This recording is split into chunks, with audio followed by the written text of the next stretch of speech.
di teman-teman sekalian terkait penelitian ini.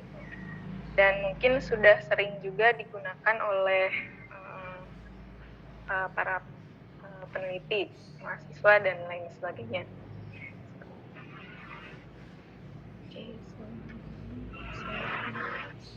Oke, baik. Nah, kalau dilihat dari objek penelitian, mungkin memang mirip ya dengan metode penelitian etnografi, yang mana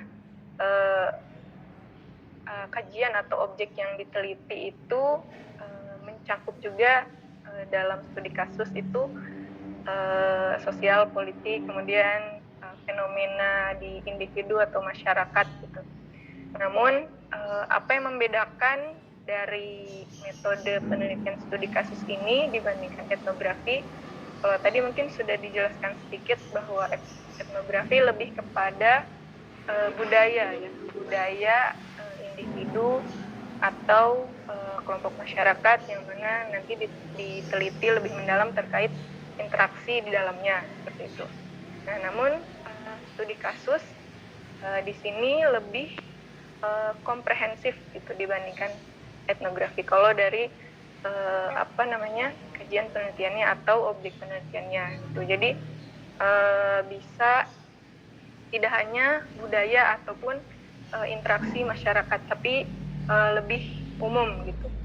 Bisa juga perubahan-perubahan suatu fenomena dari suatu kejadian atau kasus seperti itu.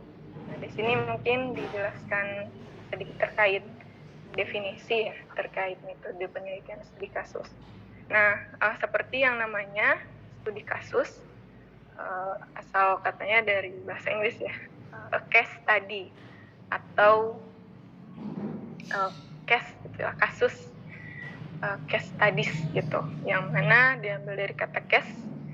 Nah, ini bisa diartikan berbagai macam ya dalam kamus Oxford Advanced Learners Dictionary of Current English.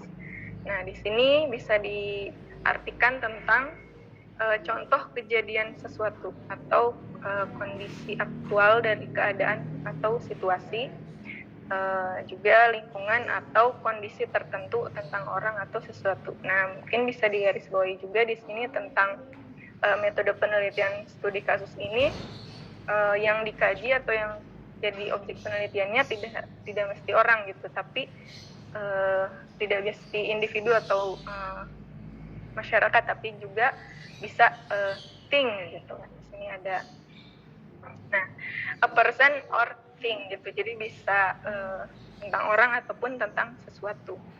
Mungkin itu yang membedakan dari etnografi ya. Tapi jika teman-teman ingin membahas tentang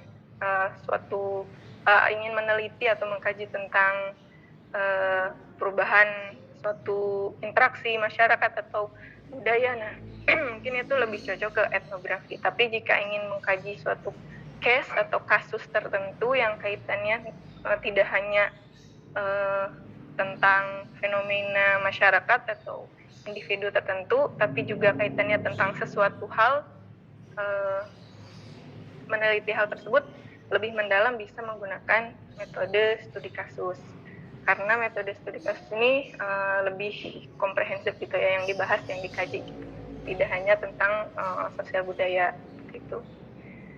Nah, di sini bisa disimpulkan juga bahwa studi kasus merupakan bagian dari kajian yang mendalam terhadap sesuatu yang berbeda atau unik yang ada dalam suatu kelompok, lembaga, atau individu tertentu. Nah, kemudian metode studi kasus ini juga masuk ke dalam atau lebih sering digunakan pendekatan kualitatif gitu. Karena memang hasil penelitian atau nanti pengolahan datanya gitu di hasil penelitiannya itu lebih terperinci gitu, lebih detail gitu. Nah,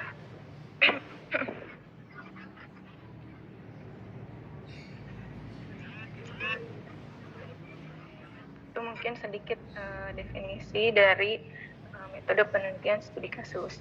Nah, kemudian ini ada karakteristik penelitian studi kasus. Yang pertama, menempatkan objek penelitian sebagai kasus. Nah, jadi mungkin yang mencirikan gitu ya, karakteristik yang paling khas dari studi kasus itu metode penelitian studi kasus adalah objek penelitian ini sebagai case atau sebagai kasus, sebagai fenomena yang ingin diteliti lebih dalam. Gitu.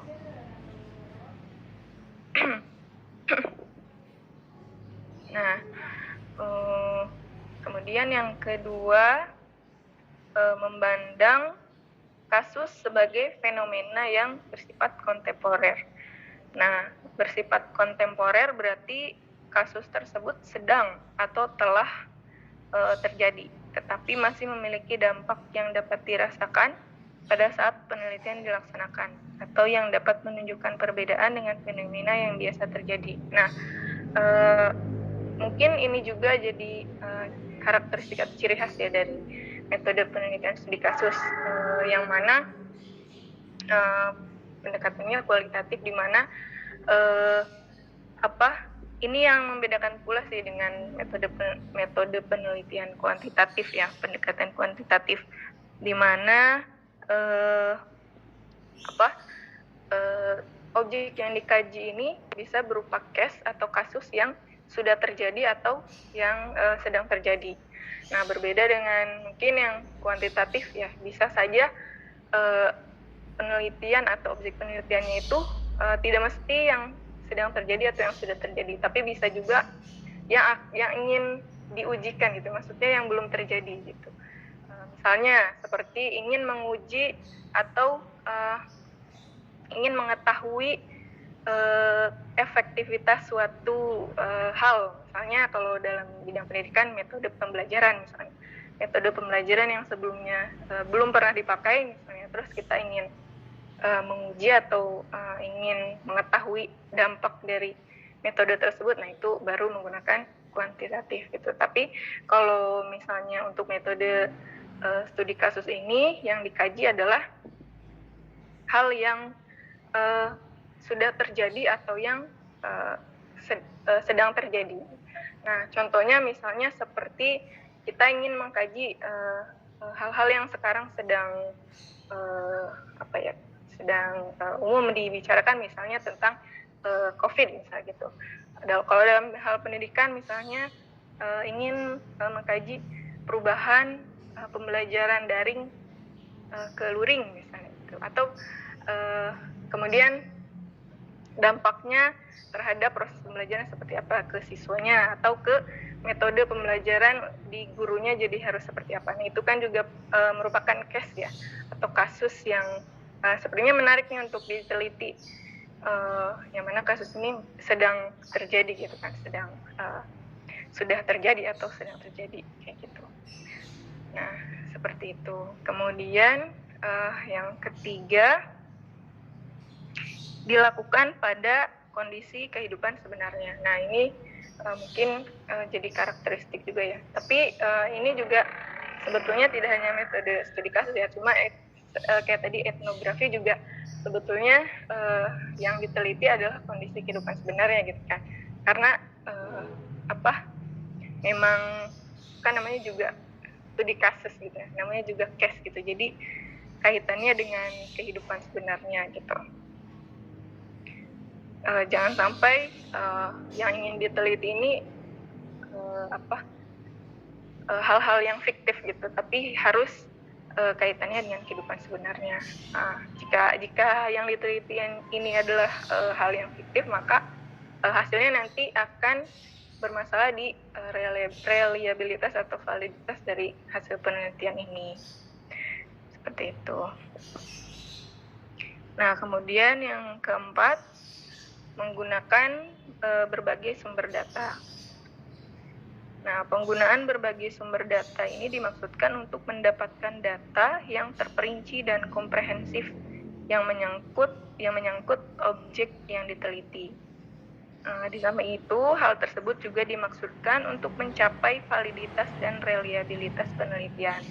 Nah, ini mungkin juga nanti dijelaskan juga ya sedikit kelemahan terkait metode studi kasus ini. Karena dia sifatnya subjektif gitu ya. Jadi sering dipermasalahkan gitu terkait reliabilitas atau validitas dari hasil penelitian ini. Maka perlu adanya sumber data yang komprehensif gitu untuk menambah validitas dan reliabilitas penelitian studi kasus.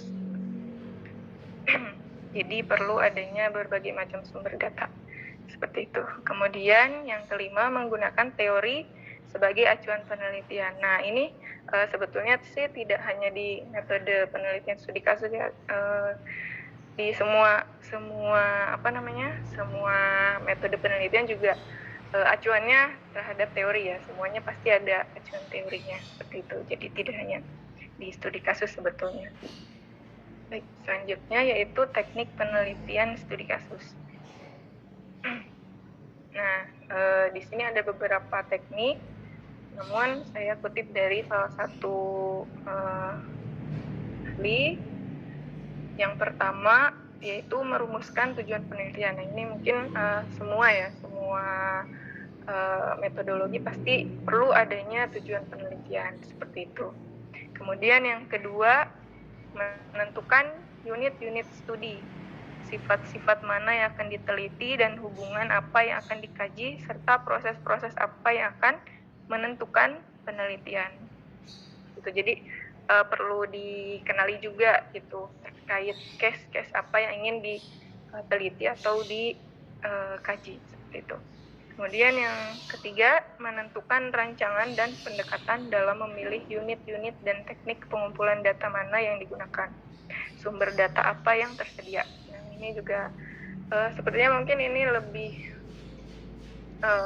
digunakan juga untuk metode penelitian yang lain. Jadi rancangan itu penting dan pendekatan juga, pemilihan pendekatan juga penting itu dalam penelitian itu. Kemudian selanjutnya yaitu mengumpulkan data. Nah, pemilihan instrumen yang sesuai dengan tujuan penelitian adalah hal yang penting diperhatikan oleh peneliti sebelum memulai suatu penelitian. Nah, ada beberapa metode dalam penelitian kasus, yaitu bisa dalam bentuk survei, interview, ataupun observasi. Nah, umumnya sih pada penelitian studi kasus itu bisa berupa wawancara mendalam. Jadi tidak hanya wawancara sederhana gitu ya, bisa bentuknya wawancara mendalam. Seperti itu. Nah, mungkin itu ya dalam studi kasus. Kemudian selanjutnya yaitu mengorganisasikan informasi data yang terkumpul serta menganalisis untuk membuat interpretasi dan generalisasi. Nah, bentuk analisis data beserta interpretasinya dalam penelitian studi kasus yaitu pengumpulan kategori, interpretasi langsung. Peneliti membentuk pola dan mencari kesepadanan antara dua atau lebih kategori. Nah, kemudian peneliti mengembangkan generalisasi ini diambil melalui orang-orang yang dapat belajar dari suatu kasus. Apakah kasus mereka sendiri atau menerapkannya pada sebuah populasi kasus.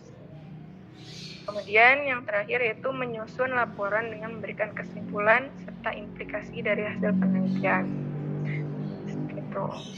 Selanjutnya yaitu tujuan penelitian studi kasus. Nah, di sini tujuannya yaitu untuk mengungkapkan kekhasan atau keunikan karakteristik yang terdapat di dalam kasus yang diteliti.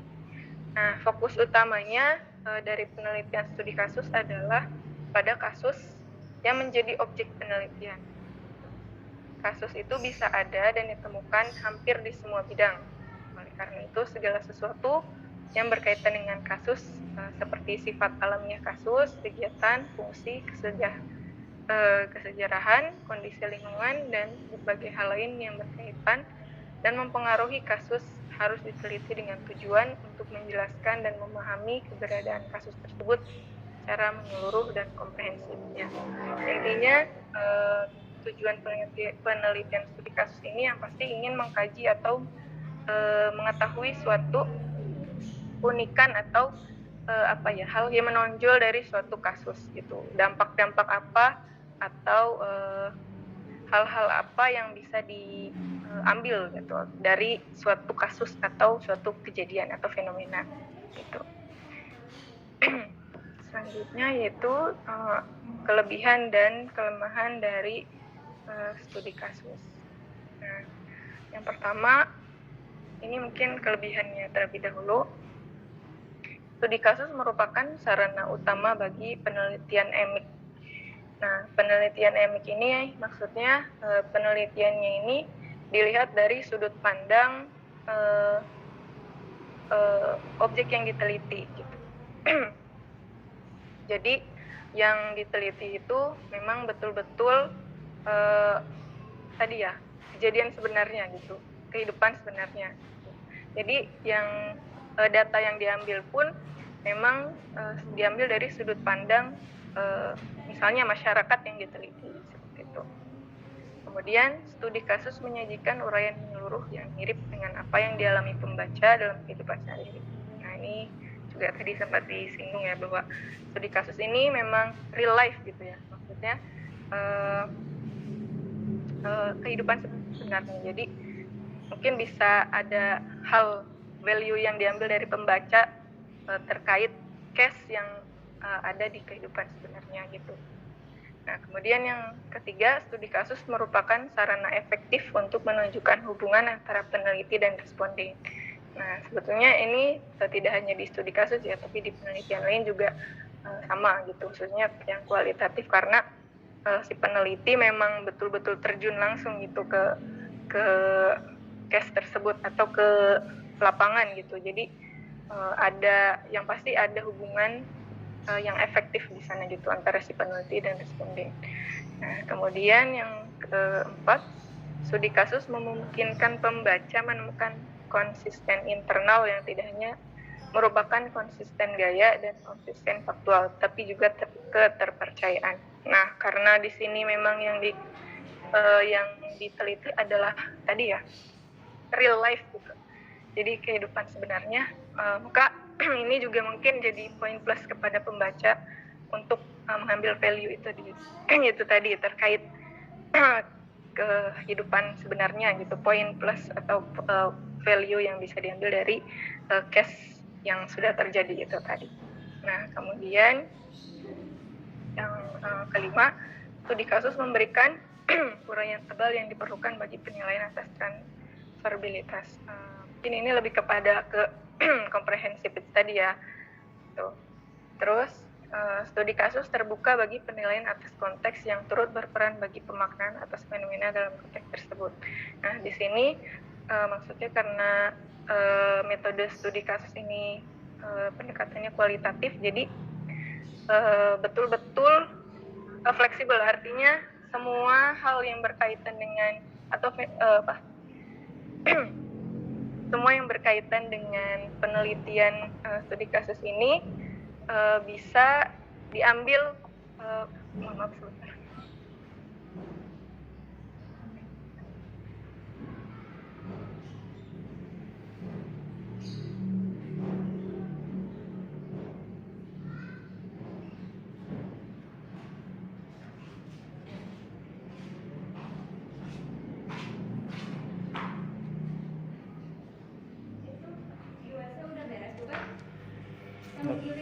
Lagi istirahat. Hah? Lagi istirahat. Maaf.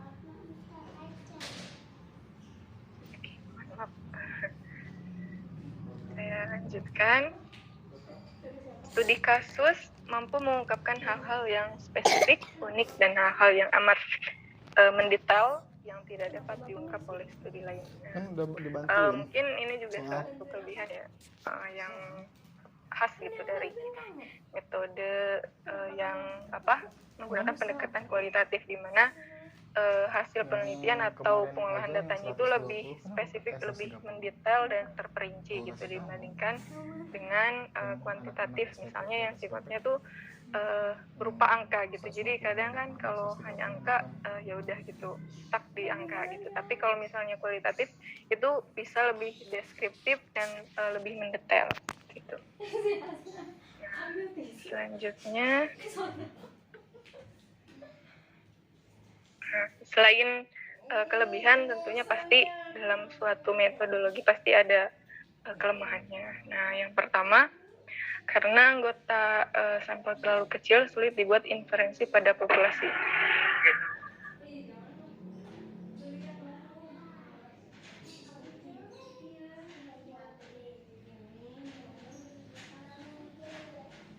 Oke, nah bisa jadi ketika, cuman mungkin di sini kelemahannya yang pertama, jika sampelnya itu terlalu kecil ya, sulit untuk mengambil kesimpulan pada suatu populasi yang sifatnya lebih besar gitu. Kemudian yang kedua, studi kasus sangat dipengaruhi oleh pandangan subjektif dalam pemilihan kasus karena adanya sifat khas yang dapat saja terlalu dibesar-besarkan. Nah, ini mungkin juga kelemahan yang menjadi hal yang perlu diperhatikan juga ya ketika memilih studi kasus, karena sifatnya yang subjektif itu tadi, sudut pandangnya kan memang diambil dari sudut pandang objek yang diteliti dan juga sudut pandang dari si peneliti. Jadi ya udah gitu, sudut pandangnya hanya dari dua aspek itu saja gitu, yang mana bisa aja si peneliti ini menuliskan hasil penelitiannya itu bisa saja dibesar-besarkan atau dikurang-kurangkan gitu. Jadi masih subjektif.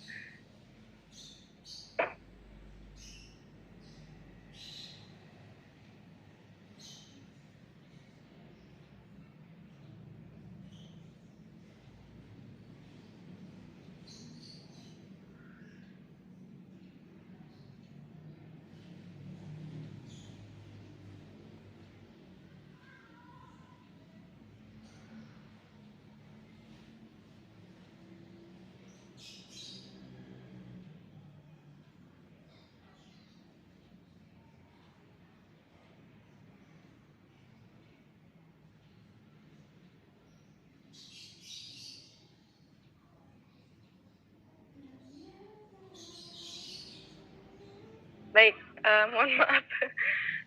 Kemudian kurangnya objektivitas hasil temuan penelitian. Nah, itu kaitannya dengan tadi, karena sudut pandang yang diambil itu sangat subjektif, jadi akan mempengaruhi terhadap objektivitas dari penelitian tersebut.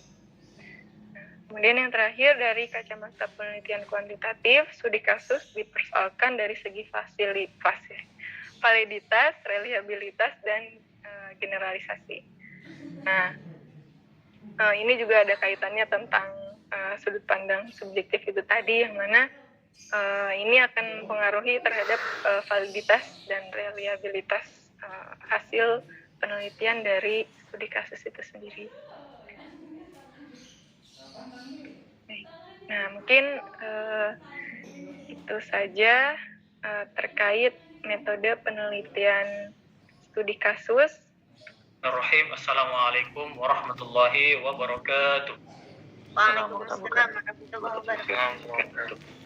Alhamdulillahi rabbil alamin wa bihi nasta'inu ala umuri dunya waddin wassalatu wassalamu ala al-mab'uuthi rahmatan lil alamin nabiyina Muhammad alaihi afdhalus salatu wa atamit taslim wa ala alihi wa ashabihi ajma'in. Ma ba'du.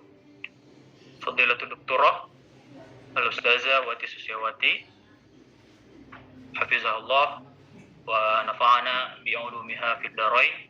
Amin. Wa razaqahallahu as-sihha wal afiyah haitsu mahallat wa haitsu martahalat. Wa zumala'i al-a'izza hafizakumullah ta'ala. Semoga Allah Subhanahu wa taala melancarkan segala urusan kita dan rezeki kita juga, sehingga kita bisa meraih target kita untuk lulus dan selesai tepat waktu 3 semester semester yang penting gak kena RPL ya. Amin. Amin. Amin. Kena juga nggak apa-apa, yang penting mampu bayarnya. Ya. Ada Bu teman saya hampir kena RPL Bu. Oh gitu. Iya. Iya. Baik ikhwas sekalian dimuliakan Allah Subhanahu wa taala, mohon izin untuk sore hari ini saya akan sedikit membahas tentang metode penelitian etnografi yang itu merupakan cabang dari metode penelitian kualitatif. Di awal mungkin saya sedikit disclaimer bahwa materi ini cukup berat bagi saya karena ini pertama kali saya membaca dan mengkaji, apalagi mempresentasikan ke teman-teman sekalian. Mungkin banyak bagian dari etnografi yang kurang terbahas ataupun pembahasannya kurang la yushfi al-alil wala yuryu al-ghalil ya, seperti yang biasa diucapkan orang Arab ya. Tapi semoga mudahlah dari teman-teman sekalian maupun terkhusus dari Al-Ustazawati bisa membantu kita dalam memahami materi ini. Tanpa memperpanjang waktu, mari kita mulai. Bismillahirrahmanirrahim.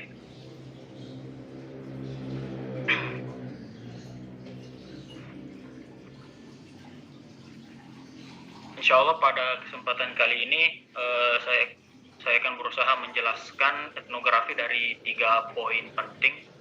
Pertama, konsep umum etnografi. Kemudian yang kedua, observasi partisipan dan analisis Bradley. Yang ini mungkin menjadi kekhasan dari etnografi ini. Kemudian yang ketiga, saya akan berusaha memberikan contoh penelitian etnografi ya, supaya kita bisa bil misal yattadihul maqal, seperti itu ya. Baik, kita mulai. Secara bahasa, etnografi dari bahasa Yunani yang itu terdiri dari 2 suku kata, etno dengan grapien. Nah, etno merupakan suku bangsa, kemudian grapien yang artinya lukisan, tulisan, dan ukiran.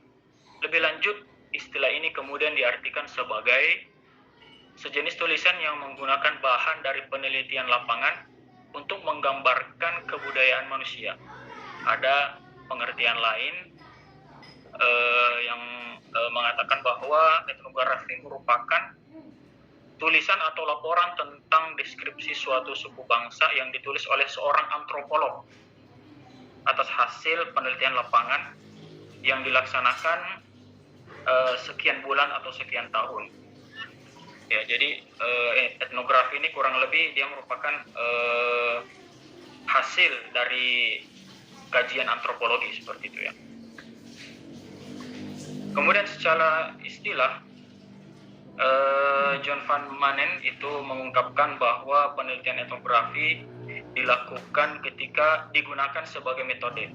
Etnografi biasanya mengacu kepada kerja lapangan yang dilakukan oleh seorang peneliti tunggal, yang dimana peneliti tunggal ini lives with and lives like ya, hidup dengan dan hidup seperti orang-orang yang diteliti, dan biasanya dilakukan kurang lebih 1 tahun atau lebih.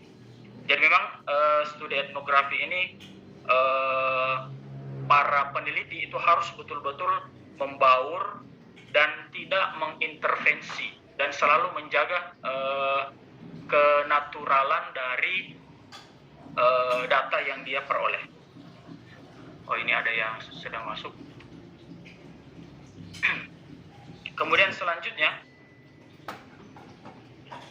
menurut Harris Marvin, secara harfiah penelitian etnografi berarti a portrait of a people ya, gambaran sebuah masyarakat, yang berarti etnografi adalah gambaran atau deskripsi umum suatu kebudayaan atau kebiasaan atau keyakinan dan perilaku yang berdasarkan atas informasi yang telah dikumpulkan melalui penelitian lapangan.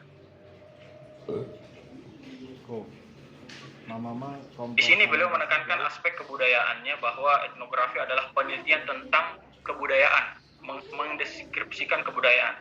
Ya, di mana kebudayaan itu tentunya terdiri dari adat istiadat, dan yang paling besar itu adalah bahasa dan keyakinan, seperti itu. Mengacu dari beberapa pendapat yang telah dikemukakan, bisa disimpulkan secara sederhana bahwa etnografi adalah penelitian mengenai aktivitas sosial dan perilaku masyarakat atau kelompok masyarakat tertentu. Etnografi merupakan salah satu model penelitian yang lebih banyak terkait dengan antropolog yang mempelajari dan mendeskripsikan peristiwa budaya dan menyajikan pandangan hidup subjek yang menjadi objek studi. Deskripsi itu diperoleh peneliti dengan cara berpartisipasi secara langsung dan lama terhadap kehidupan sosial atau masyarakat. Jika kita kaitkan etnografi ini dengan kajian bahasa dan sastra, berarti aktivitas sosial yang dimaksud di sini ya kurang lebih adalah aktivitas sosial linguistik maupun psikolinguistik yang dilakukan oleh satuan masyarakat atau kelompok masyarakat ya. Mungkin kita bisa gunakan etnografi ini untuk mengkaji fenomena-fenomena yang pernah kita pelajari di mata kuliah sosiolinguistik ya, seperti speech act, diglossia, peristiwa tutur, alih, dan campur kode dan sebagainya. Dan satuan masyarakat di sini yang dimaksud adalah bisa suku, bisa suatu budaya, bisa juga sekolah dan kelas, seperti itu. Sedikit membahas tentang sejarah perkembangan etnografi, dia terbagi 4. Pertama itu masa awal di mana etnografi menitik beratkan pembahasannya pada perkembangan evolusi manusia, mulai dari dia lahir sampai perkembangannya saat itu, tapi ini hanya masih sebatas wacana dan studi kepustakaan. Peneliti etnografi belum terjun ke lapangan. Kemudian setelah itu masuk ke etnografi modern, di mana etnografi modern ini mendeskripsikan dan membangun struktur sosial budaya melalui interpretasi seorang peneliti. Ya, peneliti di era modern ini sudah terjun bersama ke dalam masyarakat yang diteliti. Kemudian masuk ke fase ketiga dan keempat, kurang lebih ini adalah masa baru bagi etnografi, generasi pertama dan generasi keduanya, yang dimana ini dipengaruhi banyak oleh pandangan Sprague tentang budaya ya. Jadi beliau mengatakan bahwa manusia mengorganisasikan budaya mereka dalam pikiran, di mana kemudian diimplementasikan dalam kehidupan sosialnya. Bentuk sosial dan budaya di sini menurut aliran ini adalah susunan yang ada di dalam pikiran anggota masyarakat dan tugas peneliti untuk menguaknya keluar. Jadi menurut beliau budaya itu berasal dari pikiran manusia, dan etnografer tugasnya untuk menguak budaya yang ingin diungkap itu. Kemudian langsung masuk ke tujuan. Kalau melihat dari beberapa sumber, tidak ada yang merangkum tujuan etnografi ya, sejauh yang saya baca, saya kesulitan untuk mendapatkan pembahasan ini ya, tujuan dan kegunaan etnografi ya, sehingga saya berusaha menyimpulkan sendiri. Jadi etnografi itu digunakan pertama jika kita ingin mendeskripsikan mengenai kekayaan suatu budaya atau suku bangsa. Menurut Kunchara Diningrat, etnografi adalah jenis karangan penting yang mengandung bahan pokok dari olahan dan analisis antropologi terhadap suatu budaya tertentu, seperti keanekaragaman budaya, keanekaragaman bahasa, dan seperti sistem pengetahuan dan sistem religius. Kemudian etnografi juga kita gunakan jika kita ingin mempelajari secara mendalam tentang perilaku individu yang terjadi secara alami di sebuah kelompok sosial atau kelompok budaya tertentu dari perspektif pelakunya. Zainal Arifin menuturkan, peneliti etnografi mengamati perilaku seseorang atau kelompok sebagaimana apa adanya, Ya, maksudnya secara natural seperti itu mungkin ya. Dengan tujuan mendeskripsikan suatu kebudayaan, memahami pola hidup kelompok manusia dalam perspektif anggotanya. Etnografi bukan hanya mempelajari orang lain, tetapi belajar dari orang lain tentang dirinya. Kemudian yang terakhir, etnografi digunakan jika objek penelitiannya adalah perilaku atau fenomena sosial yang terjadi di dalam satuan masyarakat. Ya, perilaku atau fenomena sosial yang terjadi dalam suatu masyarakat seperti fenomena sosial yang terjadi dalam aktivitas sehari-hari yang berlangsung di kelas atau di sekolah ataupun di pondok pesantren. Suwartono mengemukakan bahwa studi etnografi membidik pikiran dan pola-pola perilaku manusia yang sebagian dapat diamati melalui aktivitas harian dan kegiatan yang dilakukan semasa hidupnya. Karena kultur atau budaya tidak bisa terlepas dari keyakinan dan persepsi manusia. Jadi tidak selalu etnografi itu harus berurusan dengan antropologi, budaya, etnis dan ras dan sebagainya. Bisa juga kita gunakan untuk meneliti fenomena sosial yang terjadi di aktivitas sehari-hari manusia. Selanjutnya, pembahasan ini tentang prinsip etnografi yang saya berusaha memahami dari bukunya Profesor Emzir. Ya. Beliau mengatakan bahwa etnografi memiliki memiliki 3 prinsip. Yang pertama itu prinsip pemahaman.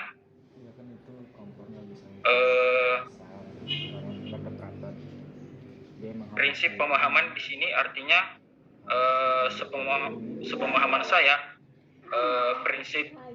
prinsip pemahaman ini kurang lebih jangan melakukan penelitian pada budaya yang tidak dipahami secara mendalam ataupun pada bidang yang tidak dipahami. Jadi kalau masih meraba-raba, mungkin jangan melakukan penelitian etnografi pada subjek tertentu. Kita harus mendalami dan memahami bidang dan budaya yang kita akan teliti.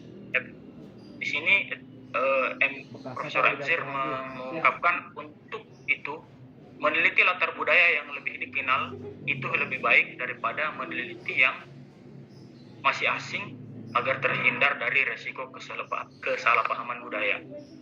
Kemudian prinsip yang kedua adalah prinsip penemuan, yang sepemahaman saya di sini bahwa sebelum peneliti menentukan masalah atau mulai meneliti, peneliti harus melakukan observasi awal pada budaya atau bidang maupun tempat yang ingin diteliti. Jadi harus penelitian itu harus diawali dengan observasi awal atau pengamatan awal.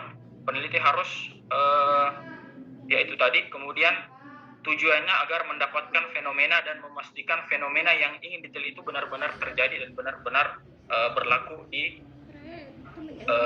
tempat penelitian itu. Profesor Emzir mengemukakan konsepsi proses penelitian sebagai induktif atau berdasarkan temuan. Kemudian yang terakhir prinsip naturalisme, kurang lebih yang saya pahami di sini adalah peneliti berusaha menjaga kealamiahan dari data penelitian yang akan kita peroleh. Karena tujuan dari penelitian sosial adalah menangkap karakter perilaku manusia yang muncul secara alami melalui kontak langsung dengannya tanpa melalui latar buatan ataupun rekayasa seperti penelitian eksperimen ataupun bukan hasil dari wawancara tentang apa yang mereka lakukan. Profesor Emzir di sini mengemukakan peristiwa sosial harus dijelaskan dalam hubungannya dengan konteks tempatnya muncul. Kalau konteks tempat munculnya hilang, maka kita akan kesusahan atau natural dari peristiwa sosial itu ya tidak bisa diungkap dengan baik. Ya, ada beberapa karakteristik dari etnografi yang saya dapatkan. Ya, kurang lebih itu pertama, etnografi itu digunakan untuk menggali dan meneliti fenomena sosial. Kemudian teknik pengumpulan data yang utama di metode etnografi itu adalah observasi partisipan dan wawancara mendalam. Kemudian bentuk data yang diteliti itu tidak terstruktur, karena sebagai penelitian sosial dengan objek masyarakat tertentu, data yang bersumber dari masyarakat tidak dapat diukur kepastiannya karena data tersebut sebagai data empiris, ya, kurang lebih seperti itu. Kemudian teknik analisis data yang digunakan di metode etnografi itu analisis dan interpretasi data terhadap human action atau tindakan manusia. Jadi di dalam etnografi kita itu menganalisis tindakan manusia. Selanjutnya pengumpulan dan analisis data berjalan bersamaan. Ya, dalam etnografi pengumpulan dan analisis data itu berjalan secara bersamaan. Kemudian mungkin yang terakhir analisis data dalam metode etnografi ini melalui 4 langkah. Yang 4 langkah ini kurang lebih diistilahkan dengan analisis Bradley. Saya masuk di bagian observasi partisipan karena menurut saya ini yang paling sering dibahas di beberapa sumber. Observasi partisipan ini maksudnya adalah bahwa peneliti itu harus peneliti dalam mengkaji etnografi dia harus menjadi partisipan. Ya, selain dia meneliti, dia juga menjadi partisipan. Jadi dia ikut di dalam fenomena sosial yang terjadi di lapangan seperti itu. Dan bentuk observasi partisipan ini ada 4. Pertama, komplit partisipan atau partisipan penuh, yang berarti peneliti harus masuk secara total ke dalam kelompok yang diamati, terlibat dan mengalami impresi yang sama dengan subjek penelitian. Ya, kalau umpama penelitiannya tentang kenapa bisa siswa itu bisa gaduh, ya mungkin observaser itu mungkin bikin gaduh juga ya, tapi tidak seperti itu ya. Kemudian partisipan as observer atau partisipan sebagai pengamat.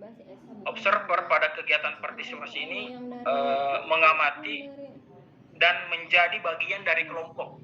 Ya, dia bagian dari kelompok, namun membatasi diri untuk tidak terlibat secara mendalam dalam aktivitas kelompok yang diamati. Kalau umpama di sekolah yang diamati, berarti dia masuk sebagai murid, nah, seperti itu ya. Cuman dia tidak ikut dengan aktivitas pembelajaran. Yang ketiga, observer as partisipan atau pengamat sebagai partisipan. Dalam pengertian ini, pengamat sebagai partisipan berarti masuk ke dalam kelompok dan secara terbuka menyatakan identitas diri sebagai pengamat. Kemudian yang terakhir adalah complete observer atau pengamat penuh, di mana perannya adalah sebagai pengamat penuh berarti peneliti berada di tempat kejadian, melihat, mengamati, mencatat, namun tidak terlibat dalam kejadian yang diamati. Kemudian selanjutnya mungkin di sini saya akan sedikit menyinggung tentang analisis Bradley yang itu ada 4 langkah. Bukan untuk di sini hanya saya ingin mengenalkan saja bahwa di dalam etnografi analisis ini sangat digunakan. Tapi di sini saya bukan untuk membahas tentang bagaimana cara membuatnya. Jadi analisis Bradley itu terdiri dari 4 analisis. Pertama dimulai dengan analisis domain. Analisis domain ini memperoleh gambaran umum untuk dan menyeluruh dari objek penelitian atau situasi sosial yang diteliti. Ya, kurang lebih ini seperti yang saya tampilkan di slide. Analisis domain ini adalah kurang lebih kategorisasi. Ya, nanti mungkin kita akan lebih paham kalau sudah muncul contohnya. Kemudian analisis taksonomi. Analisis ini digunakan untuk menjabarkan domain-domain yang dipilih menjadi lebih rinci untuk mengetahui struktur internalnya. Ya, jadi di taksonomi ini ada struktur internal gitu ya. Kurang lebih mungkin menjabarkan kategori dari analisis domain seperti itu. Kemudian analisis komponensial digunakan untuk melakukan wawancara atau pengamatan terpilih agar memperdalam data melalui pengajuan pertanyaan yang kontras antar elemen dalam suatu domain. Ya, intinya dalam komponensial ini hasil dari analisis taksonomi itu dikontraskan, ya, diperjelas apa perbedaan antara kategori-kategori ini. Kemudian yang terakhir, Yuda Ananda Mas. Oke. Yang terakhir yaitu analisis tema kultural. Nah, ini saya masih berusaha untuk memahami. Analisis kultural ini digunakan untuk melakukan pencarian kesimpulan antar domain untuk memperoleh tema-tema tertentu seperti nilai-nilai, premis, etos, pandangan dunia ataupun orientasi kognitif. Dalam beberapa dalam beberapa sumber analisis tema kultural ini dia menganalisa dari awal, kemudian menghubungkan hasil dari analisis domain, taksonomi dan juga komponensial, kurang lebih mungkin seperti itu. Baik, mungkin sekarang kita masuk ke bagian contoh.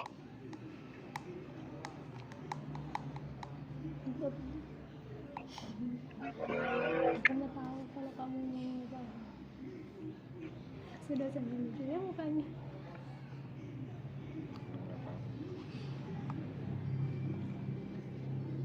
Nih yang ini kan si dosen pakai stiker rumahnya. Ya, contoh pertama adalah penelitian tentang tindak tutur ilokusi dalam interaksi pembelajaran bahasa Indonesia yang dilakukan di SMA EHI Pasiko School BSD ya. Tindak tutur ilokusi itu kalau nggak salah ya, sepemahaman saya adalah tindak tutur yang memberikan efek atau yang bisa mempengaruhi orang lain, mungkin seperti itu. Di dalam penelitian ini kita bisa melihat bahwa fenomena sosiolinguistik yang dipelajari secara etnografi di sini adalah tindak tutur ilokusi.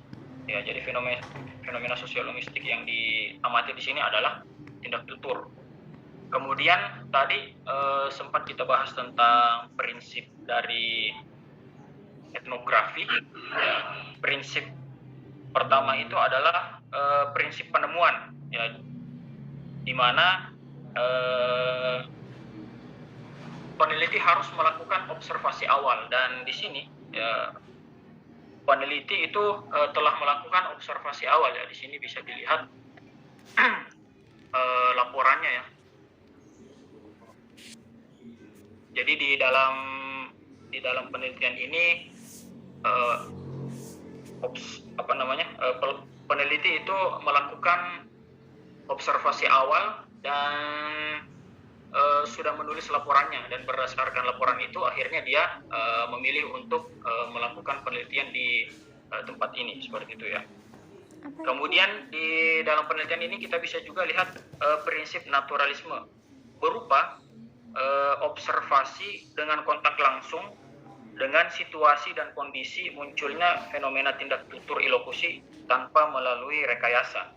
Ya, di sini peneliti itu langsung masuk ke dalam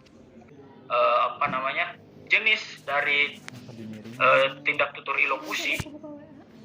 Peneliti ini merekam 4 hal ya, atau 5 hal: data tuturan, situasi komunikatif, peristiwa komunikatif, tindak komunikatif, dan maksud tuturan.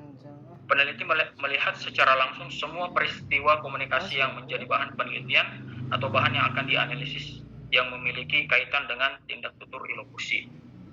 Kemudian selanjutnya mungkin kita bisa bahas tentang observasi partisipan ya. Observasi partisipan di sini bahwa peneliti itu langsung berada di kelas yang diteliti ya. Dan di sini jenis observasi partisipan yang dilakukan atau diperankan oleh peneliti adalah sebagai pengamat penuh. ya, sebagai pengamat penuh. Kalau umpama peneliti itu mengambil peran sebagai partisipan penuh, maka dia itu menjadi murid dan ikut bikin gaduh juga. Seperti itu ya. Kemudian kalau umpama pengamat itu, peneliti dia mengambil peran sebagai partisipan pengamat, maka dia mungkin jadi murid saja tapi diam. Ya, dia jadi murid tapi diam aja. Kemudian kalau umpama dia menjadi pengamat partisipan, maka dia semacam menjadi orang ketiga di kelas dan menyatakan diri sebagai pengamat. Mohon izin, saya ke contoh yang kedua. Contoh yang kedua ini merupakan alih kode dan campur kode, pemakaian bahasa Indonesia dalam interaksi pembelajaran di kelas penelitian etnografi komunikasi di SD Negeri 14 Gurun Laweh Padang. Ya, kita bisa lihat bahwa fenomena sosiolinguistik yang diteliti di sini adalah fenomena alih kode dan campur kode. Beli di mana kalau mau S1? Beli di mana kalau mau? Kemudian kita bisa menemukan prinsip penemuan di sini berdasarkan hasil observasi awalnya ya. Di sini beliau mengemukakan bahwa beliau itu ternyata melakukan observasi awal sebelum terjun langsung untuk meneliti di sekolah ini. Ya, di sini catatan lapangan selama observasi awal, kemudian ada juga pengamatan selama pembelajaran di dalam kelas. Dan di dalam penelitian ini, peneliti menggunakan analisis domain, taksonomi, komponensial, dan mungkin kultural juga ya. Kalau kita lihat analisis domainnya, maka beliau itu dilakukan dengan cara melakukan pengamatan secara menyeluruh terhadap latar penelitian. Hasil analisis domain menjadi informasi awal dan menjadi pijakan.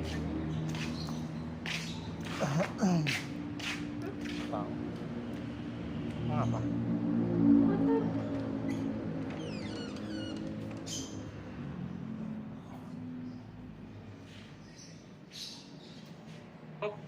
Berupa serpihan kata, serpihan frasa dan klausa. Kemudian dilanjut lagi dengan analisis taksonomi. Pada tahap ini peneliti berupaya memahami domain-domain tertentu dan subdomain yang terdiri atas bentuk, maksudnya di sini bentuk adalah bentuk alih dan campur kode. Kemudian penyebab kenapa bisa fenomena itu terjadi. Kemudian fungsi dari peristiwa alih dan campur kode ini. Kemudian dampak dari alih dan campur kode. Di sini ada bentuk, penyebab, fungsi, dan dampak. Ya. Kemudian dilanjut lagi oleh peneliti dengan melakukan analisis komponensial. Dan analisis komponensial di sini ya kurang lebih adalah dia dari 5 yang disebutkan tadi, dari penyebab, fungsi, dan dampak, itu langsung dibagi menjadi 2. Apa perbedaan antara bentuk alih kode dan bentuk alih kode guru dan bentuk alih kode siswa, seperti itu ya. Kemudian apa perbedaan antara penyebab alih kode guru dan penyebab alih kode siswa, dan seterusnya gitu. Jadi dari taksonomi menghasilkan 5, kemudian di komponensial ini dibagi 2 lagi dan dilakukan perbandingan, mungkin seperti itu. Kemudian untuk kultural, di sini saya berusaha menemukan, dan ternyata pada tahap ini peneliti memeriksa rincian kecil dari sebuah budaya dengan mengidentifikasikan tema-tema yang muncul secara berulang-ulang, kemudian melihatnya pada hubungan yang lebih luas menjadi sebuah budaya atau pemandangan budaya. Baik, ada 5 sebetulnya. Mungkin saya cukupkan 2 saja dulu. Yang ketiganya bisa dibaca insya Allah di